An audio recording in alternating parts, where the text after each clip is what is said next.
کتنے لوگ تھے، ایک بوڑھا تھا وہ شیعہ بنا. بھائی آپ کیوں شیعہ بنے گا؟ کسی جگہ سے جا رہا تھا، کسی مجلس میں کوئی شیعہ مولوی تھا، اس نے بتایا کہ نبی کی بیٹی حق مانگنے گئی تھی.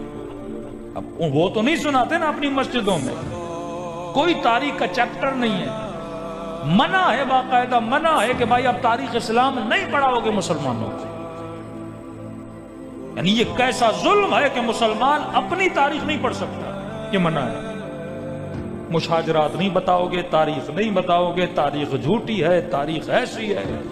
فتح مکہ اور تاریخ اور جنگیں، پھر بچتا کیا ہے مسلمانوں کے پاس؟ اگر تاریخ کو، جو قومیں اپنی تاریخ بھول جاتی ہیں وہ تباہ و برباد ہو جاتی ہیں.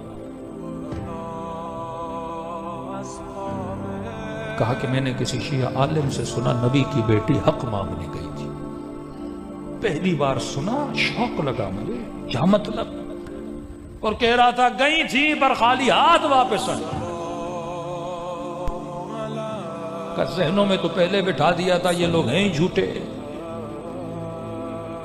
لیکن کہا اس نے قسم کھا کر کہا اگر یہ جھٹلا دیا جائے تو اس نے کہا میں اپنا مذہب چھوڑ دوں گا. میری بحث ہوئی ایک شیعہ کے ساتھ، میں نے کہا یہ ہو ہی نہیں سکتا. اس نے کہا جا اپنے مولوی اور مفتی سے پوچھو، اگر نہیں ہے تو جو تو کہے میں وہ مانوں گا. کہتا گیا اپنے مولوی کے پاس، اس سے پوچھا. میں نے کہا نبی کی بیٹی گئی تھی؟ کہا اس نے آئیں بائیں کیا، ادھر ادھر. یہ کیسی باتیں، یہ کیسے سوال ہے؟ کئی شیعوں سے تو نہیں ملے. میں نے کہا میرا چھوٹا سا سوال ہے، مصطفیٰ کی بیٹی گئی تھی یا نہیں؟ کہاں گئی تھی. کہا بہت شکریہ آپ کا. دوسرا میرا سوال ہے، اگر گئی تھی حق ملا تھا کہ نہیں؟ دلیلیں دی اس نے.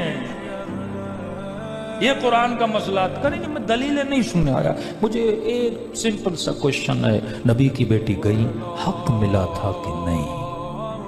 کہا نہیں، خالی ہاتھ واپس آئی تھی. کہہ رہا اس دن میں نے اس مسجد کو بھی چھوڑا، اس مولوی کو بھی چھوڑا.